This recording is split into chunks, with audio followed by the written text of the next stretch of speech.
룻기서의 전체적인 스토리를 그려보면 한 사람의 구원의 드라마가 펼쳐지는 것을 보게 되는데요. 1장은 하나님을 떠났던 그 룻과 나오미가 이 하나님의 돌보시는 땅 베들레헴에 양식이 생겼다는 이 복음을 듣고 그가 하나님 앞에 돌아오는 것을 볼 수가 있습니다. 그리고 그가 돌아왔을 때 하나님은 그 베들레헴은 그들을 기꺼이 받아주었고, 그리고 그들은 그 땅에서 풍족한 이 먹거리와 양식을 구하고 또 안전하게 평안하게 하나님의 은혜와 돌보심을 받게 되는 것을 보게 됩니다. 그리고 그들이 하나님께 돌아와 하나님의 은혜 속에 돌보심과 풍성한 곡식과 양식을 얻고 편안히 거주하고 살아가는 그 삶에서 만족하지 않고 오늘 3장에서는 새로운 믿음의 도전을 하게 되는 것을 보게 됩니다. 여러분, 하나님께서 우리를 예수 그리스도 그 독생자를 보내주시고 우리를 위해 피 흘려 십자가에 죽게 하시고 또 그 엄청난 역사를 통해서 우리를 구원하신 데에는 단지 우리가 하나님 안에서 그냥 구원받고 평안히 살고 하는 것 그 이상에 넘어 하나님께서 기대하고 꿈꾸시는 놀라운 계획이 있음을 보게 됩니다. 하나님은 단지 우리가 구원받고 그저 그냥 나 혼자 배불리 먹고 평안히 살아가는 그 삶만을 위해서 그 독생자 예수 그리스도를 우리를 위해 대신 주시지 않았을 것입니다. 우리로 하여금 그 너머에 있는 놀라운 하나님 안에 있는 꿈과 비전을 주시고 또 그것을 이루기 위해서 하나님은 아낌없이 우리 죄를 위해 예수 그리스도를 내어주신 것이죠. 시편 81편 10절에도 보면 내가 너를 애굽 땅에서 인도하여 낸 여호와 하나님이라 내 입을 넓게 열라 내가 채우리라 이렇게 말씀하고 계십니다. 여러분, 하나님을 믿고 예수 그리스도를 마음에 영접하고 구원받은 자, 하나님의 은혜와 돌보심을 입은 그 사람들은요, 내 입을 넓게 열라 하나님께서 채우신다 이렇게 말씀하세요. 시편 2편에도 보면 내게 구하라 내가 열방을 내게 주리니 내 소유가 땅끝까지 이르리로다 그랬어요. 하나님은 우리를 구원하시고 또 구원받은 우리를 향해 하나님의 놀라운 뜻을 이루기 위한 그 위대하고 거룩한 그런 큰 꿈을 우리에게 지어주시는 것이죠. 오늘 나오미와 룻의 가정이 그렇습니다. 나오미와 룻은 오늘 나오미가 룻에게 이 보아스는 너의 친족 기업 물을 자다 이렇게 알려줍니다. 그리고 이제 타작마당에서 그가 추수를 끝내놓고 이제 타작마당에서 보리를 까부를 텐데 그가 타작마당에서 보리를 까부른 후에 실컷 먹고 마시고 그 자리에 누우면 너는 그 발치에 이불을 들고 그 자리에 함께 누우라 이렇게 얘기합니다. 왜냐하면 그가 너의 기업 물을 자라고 가르쳐 줍니다. 그리고 그 나오미 시어머니의 말씀대로 이 룻이 가서 눕습니다. 그런데 이 보아스가 갑자기 자다 보니까 어떤 한 여인이 자기 옆에 누워있는 것을 보고 깜짝 놀라서 일어나서 보니까 룻인 것이죠. 그런데 이 보아스가 자기보다 더 가까운 친족이 있는데 그가 너에게 기업 물을 자라는 것입니다. 먼저. 그런데 그가 그 책임을 이행하지 않으면 내가 반드시 너에게 이 기업 물을 자의 책임을 행하겠다. 오늘 이렇게 말합니다. 그리고 여인이 이 타작마당에 드나든 것을 알면 안 된다는 거예요. 왜냐하면 이 오해를 받을 수 있게 되고, 그리고 이 룻이라는 여인에 대해서 그 존귀한 그 여인의 이름을 잃어버리게 될 것이라고 염려해주고, 그래서 새벽에 일찍 일어나서 그 룻을 집으로 보내는데요. 그냥 보내지 않고 그 옷을 펴게 한 후에 거기에 보리를 6번이나 되어서 주고, 그리고 집으로 보내는 것을 볼 수가 있습니다. 그 집에 갔더니 나오미가 묻습니다. 어떻게 되었느냐는 것이죠. 그 나오미는 아마 기도했겠죠, 집에서. 왜냐하면 그들은 이 하나님의 돌보시는 땅으로 그 복음을 듣고 이 희망의 소식을 듣고 돌아와서 정말 그 하나님의 약속대로 풍성한 곡식을 얻고 배불리 먹고 남을 정도로 거두었어요. 추수를 마치기까지 그렇게 평안하고 하나님의 은혜와 돌보심 속에서 그렇게 살았어요. 그런데 거기에서 만족하지 않고 그들이 새로운 믿음의 도전을 했는데, 그 일에 대해서 이 시어머니 나오미는 굉장히 마음에 궁금한 것이죠. 그랬더니 이 룻이 있었던 일을 그대로 얘기해주고, 빈손으로 보내지 않고 이렇게 보리를 6번이나 되어주면서 풍성한 곡식까지 또 주었다고. 그런데 그때 이제 나오미가 마지막으로 하는 말이 뭐라고 이야기하냐면요, 18절입니다. 이에 시어머니가 이르되 내 딸아, 이 사건이 어떻게 될지 알기까지 앉아있으라. 그 사람이 오늘 이 일을 성취하기 전에는 쉬지 아니하리라 하니라. 나오미가 이제 룻에게 말합니다. 이 딸아, 이 일이 성취하게 되기까지는 잠깐 너는 앉아, 어떻게 될지 알기까지는 앉아있으라는 거예요. 분명히 이제 그 사람이 이 일이 성취되기까지는 쉬지 않아요. 여러분, 여기서 기업 물을 자 이 보아스는 예수 그리스도를 의미합니다. 이 룻과 나오미가 이 하나님에 대한 이 믿음의 복음의 기쁜 소식을 듣고 하나님의 땅에 돌아옵니다. 구원받은 것이죠. 그리고 그 하나님의 은혜와 돌보심 속에서 정말 이 룻과 나오미는 풍성한 삶을 살며 평안한 삶을 살게 됩니다. 그런데 이 룻과 나오미는 삶을 거기에서 만족하지 않습니다. 한 끼 배불리 먹고 단지 평안하게 나 혼자 복받고 이 평안하게 사는 거기에 만족하지 않고, 그들이 인생에 있어서 지금 중요한 것이 뭐예요? 대를 이을 자가 없잖아요. 과부 시어머니와 과부 며느리만 남은 거잖아요. 그들의 기업을 이어갈 아들이 없는 거잖아요. 그러니까 이 믿음에 더 큰 꿈을 가지고 도전을 하게 됩니다. 그리고 이 보아스가 그들의 기업물을 짜임을 알게 되고 그에게 들어가게 되는 것을 보게 돼요. 그리고 이 예수 그리스도를 예표하는 이 보아스는 기업물을 짜로서 내가 이 룻에게 내가 너에게 이 책임을 다 이행하겠다 말한 후에 그가 보리를 6번 되어주고 빈손으로 돌아가지 않게 하고 룻을 풍성한 가운데 집으로 돌아가서 기다리게 하는 것을 보게 돼요. 그때 시어머니가 그가 이 일을 성취하기까지는 쉬지 않겠다.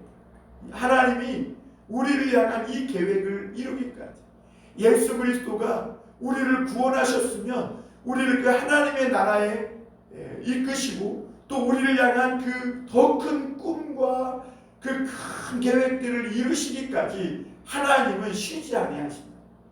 예수 그리스도는 쉬지 않는다는 것. 하나님 보좌 우편에서 우리를 위하여 성령으로 말미암아 탄식하며 기도할 뿐만 아니라 우리를 향한 하나님의 그 큰 꿈과 기대와 계획이 다 이루시기까지 하나님은 우리를 아주 섬세하게 그리고 분주하게 움직이시며 인도해 주실 것이라는 거죠. 그래서 이사야는 이를 행하시는 여호와, 그것을 지어 성취하는 여호와라 말씀하셨어요. 하나님은 단지 우리를 구원하실 때 우리가 먹고 배불리 먹고 평안히 안주하고 배 두드리는 그런 삶, 물론 그것도 귀한 삶이지만 그런 삶을 위해서 우리를 구원해 주신 것은 아니라는 거죠. 그것보다 더 큰 이상, 그보다 더 높은 가치, 어떤 나를 향한 더 큰 꿈을 향해 계획하시고 기대하시기 때문에 우리를 인도해 주신 것이죠. 예수님은 베드로를 만난 후에 베드로에게 뭐라고 말씀하셨어요? 내가 지금은 시몬이나 장차 게바가 되리라. 여러분, 오늘 하나님은 우리 성도들 한 사람 한 사람을 향해서도 하나님은 그런 큰 꿈과 계획이 있으신 줄 믿습니다. 하나님은 여러분들이 절망 가운데 있을 때에 여러분들을 불러주셨을 거예요. 여러분들이 인생의 큰 절망과 고통 속에 있을 때 이 기쁨의 좋은 소식, 이 복음을 듣게 하셨고, 이 예수님을 믿고 이제는 하나님의 이 통치하시는 그 영역 안으로, 믿음의 영역 안으로 여러분을 불러주셨을 것입니다. 그리고 저와 여러분들은 오늘까지 그 믿음 안에서 하나님의 은혜와 돌보심 속에서, 물론 힘든 날도 있고 어려운 날도 있지만 하나님의 은혜와 돌보심 속에 내가 힘들 때는 찬송하게 되고 또 기쁠 때는 하나님을 노래하게 되고, 내가 힘들고 어려울 때는 기도하고 이러면서 오늘까지 하나님께서 인도해 주셨을 것입니다. 그런데 여러분, 오늘 우리는 그 너머에 나를 향한 하나님의 큰 꿈을 가지고 기대와 도전을, 믿음의 도전을 해야 할 필요가 있습니다. 여러분, 기업 물을 자는요, 레위기와 민수기에 보면 네 가지를 위해 기업 물을 자의 책임을 해야 할 것을 말하고 있는데요. 여기서 기업 물을 자는 가까운 자기 친족을 일컫는 말인데, 그들이 어떤 책임이 있냐면, 첫째는 이들이 조상이 물려준 땅을 가나안에서 그것을 팔았을 때 이 가까운 친족이 그것을 대신 회복시켜 줘야 할 책임이 있어요. 그리고 또 하나는, 두 번째는 그 땅을 팔고 재산이 없어서 빚을 지게 되어서 종으로 팔렸을 때 그 기업 물을 자는 이 가까운 친족이 종으로 팔리지 않도록 그것을 대신 갚아주고 종에서 해방시켜서 자유케 해줄 그런 책임이 있는 그런 책임을 가진 자가 기업 물을 자예요.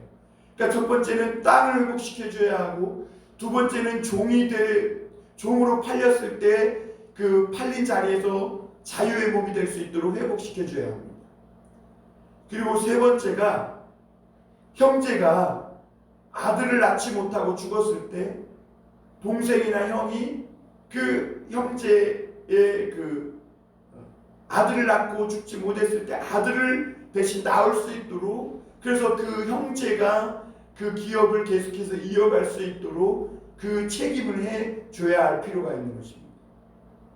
그리고 마지막으로 네 번째가, 억울한 일을 형제가 당하였거나 친족이 당하였을 때 그것을 대신 복수하고 갚아주는 그런 역할을, 이 기업 물을 자의 책임이 그렇게 네 가지가 있음을 보게 됩니다.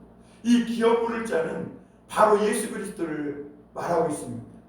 우리가 종으로 팔렸을 때, 이 예수 그리스도는 우리가 죄의 종이 팔려서 죄의 노예가 되었을 때 예수 그리스도는 그 생명을 주심으로 우리를 죄의 종에서 다시 값으로 사주시고 우리를 자유케 하셨습니다. 그래서 고린도전서 6장에 보면 너희 몸은 값으로 산 것이니 너희 몸을 하나님께 드리라, 이렇게 말씀하고 있는 것입니다. 왜냐하면 하나님께서, 예수 그리스도는 기업 물을 자의 책임을 우리에게 해주시기 위해서 종으로 팔리고 값으로 팔려서 마귀에게 종노릇하던 우리들을 그 피값으로 그 생명을 내놓으심으로 우리를 이 마귀에게서 다시 되찾아서 하나님의 자녀로서 회복시켜 주신 것이죠. 그래서 이걸 고엘이라고 하는데, 이것이 신약에 가면 대속의 개념이 되는 것이죠. 예수께서 우리를 대속하심으로, 우리 죄를 대속하심으로 우리가 죄에게 또 마귀에게 팔렸던 그런 모든 이 저주에서 구속하시고, 그리고 우리를 하나님의 자녀가 되게 해주시고, 우리로 하여금 하나님의 나라의 큰 그런 어떤 믿음의 축복의 자녀로 살아갈 수 있도록 우리를 인도해 주시는 것이죠. 오늘 사실 이 기업물을 자의 책임을 한다는 것은 쉬운 일이 아닙니다.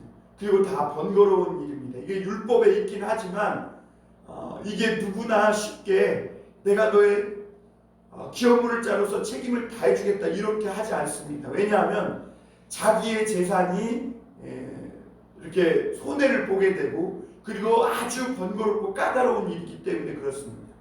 그런데 오늘 보아스는 이 룻에게 약속을 합니다. 너에게 나보다 더 가까운 친족이 있지만 그가 기업물을 자의 책임을 다하지 않는다면 내가 너에게 다 해주겠다. 나오미는 그가 이 일을 성취하기까지 쉬지 않을 것이다 이렇게 말합니다. 사랑하는 성도 여러분 하나님 안에서 그러므로 우리가 믿는 성도로서 새로운 꿈을 가지고 믿음의 도전들을 해야 합니다. 여러분 룻이 한번 생각해 보세요. 이 보아스의 발치를 들고 그 이불에 들어가기가 얼마나 어려웠겠어요. 이게 쉬운 일입니까? 이게 믿음을 가지고 도전하지 않고는 어려운 일이에요. 왜냐하면 잘못하면 천한 여인이요, 또 가치 없는 여인이라고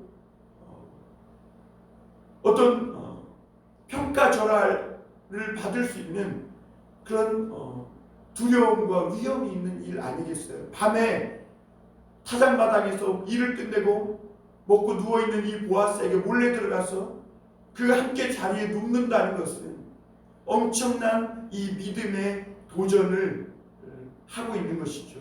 룻과 나오미 입장에서. 특히 룻은 그 시어머니의 말씀을 듣고 믿음을 가지지 않았다면, 시어머니의 하나님을 나의 하나님으로 삼지 않았다면 이 룻은 그 말씀에 순종하고 복종하기가 어려운 일이었죠. 그러나 그 시어머니 나오미의 그 꿈, 그 믿음의 도전들, 그 말씀을 이 룻도 품게 되고, 그리고 그 말씀대로 가서 보아스의 발치에 이불을 들고 그와 함께 눕는, 그래서 그 나오미와 룻에게 이제는 새로운 그들의 유업을 이어갈 아들을 낳는 그런 더 큰 꿈을 꾸고 믿음의 도전들을 그 위험을 무릅쓰고 하게 되는 것을 보게 됩니다. 그런데 하나님은 그 룻과 나오미의 도전들을 기뻐하세요. 왜냐하면 그것은 하나님이 원하시는 바고 기뻐하시는 일이기 때문에 그래요. 여러분 사랑하는 우리 봉담 선한목자교회 교우들도 여러분 신앙생활하면서 한 끼 배불리 먹고 그냥 이렇게 편하고 기쁘게 사는 삶에 안주하면 안 됩니다. 하나님은 내 입을 크게 열라 내가 채우리라 하셨고 내게 구하라 내 소유가 땅끝까지 이르리라 하였어요. 여러분 우리 믿는 자들은 하나님이 주시는 은혜와 돌보심 속에서 그냥 영적 포만감을 누리고 거기에서 만족하면 안 돼요. 믿는 성도들이 넘어지고 쓰러지는 이유가 어디에 서 있냐면 절망과 고통의 자리에서 하나님의 말씀을 듣고 돌아와서 하나님의 은혜와 돌보심 속에 뭐 좀 일이 잘 되고 배부르고 평안하면 거기에서 영적 포만감을 누리고 만족하게 된다는 것이죠. 그러면 거기에 권태가 오고 넘어지게 되는 거예요. 여러분 믿는 성도들은 날마다 새로운 꿈을 꾸고 더 큰 믿음의 도전들을 해나가야 하는 것입니다. 그러면 하나님이 채우시고 하나님이 더 크게 역사하시는 거예요. 하나님은 믿음의 도전을 가지고 기도하고 꿈을 꾸는 성도들을 위해 오늘 그 일이 성취하기 전에는 쉬지 않으시는 하나님이세요. 내 속에 착한 일을 시작하시니가 그리스도의 날까지 이루시리라 말씀하셨죠. 하나님이 우리가 가진 그 믿음의 그런 꿈을 가지고 나아갈 때 하나님은 그것을 쉬지 않고 이루시고 역사하시는 하나님이신 줄 믿습니다. 그러므로 사랑하는 성도 여러분, 내가 오늘 조금 일이 잘 되고 또 한 끼 배부르게 먹고 평안하다고 해서 거기에 머무르지 마시길 바랍니다. 여러분 꿈을 꾸세요. 그리고 그 꿈을 이루기 위해 오늘 룻과 나오미처럼 믿음의 도전을 하세요. 행동으로 옮기시라는 것입니다. 이것이 비록 어떤 비난을 살지 모르고 어떤 어려움이 고난이 닥칠지 모르지만 하나님이 말씀하셨고 하나님 안에서 뜻 안에서 주신 도전이라면, 꿈이라면 그것을 믿음의 도전을 가지고 행동으로 옮기시길 바랍니다. 그러면 하나님은 반드시 이루어 주실 것입니다. 그러면 하나님은 그에게 더 큰 새로운 차원의 믿음의 문을 열어주시는 것입니다. 여러분 시편 23편에 보면 여호와는 나의 목자시니 내가 부족함이 없으리로다. 다윗은 고백하고 있어요. 그래요. 그 영혼을 수생시키시고 의의 길로 인도하시는도다. 이렇게 말씀하고 있어요. 그러나 여러분 우리 삶의 최종적인 목표는 뭐예요? 하나님 나라를 이루는 것 아니겠어요? 하나님의 집에 가는 것 아니겠어요? 이 하나님의 나라는 먹고 마시는 것이 아니요 의와 평강과 희락이라고 말씀하셨어요. 성령 안에서. 다윗은 시편 23편 마지막에서 6절에서 뭐라고 있어요? 뭐라고 말씀하고 있습니까? 내가 여호와의 집에 영원히 살리로다. 여러분 우리가 더 큰 그 마지막 우리가 종착지는 뭡니까? 하나님 나라 아니겠어요? 여러분 오늘 하나님의 나라를 위해 믿음의 꿈을 꾸시고 새로운 꿈을 꾸시고 믿음의 도전들을 하시고 그리고 구하십시오. 하나님께 입을 넓게 여시길 바랍니다. 안주하지 마시길 바랍니다. 하나님은 오늘 우리가 평안히 또 한 끼 배불리 먹고 사는 것 그 이상의 더 큰 꿈과 이상을 또 계획을 가지고 계심을 믿으시고 믿음의 도전들을 가지고 기도하시고 또 하나님께 구하시고 또 소원하시고 작정하시고 하나님 나를 써주시옵소서 구할 수 있는 그런 믿음의 큰 꿈을 가진 우리 사랑하는 성도들이 다 되시기를 주님의 이름으로 축원합니다.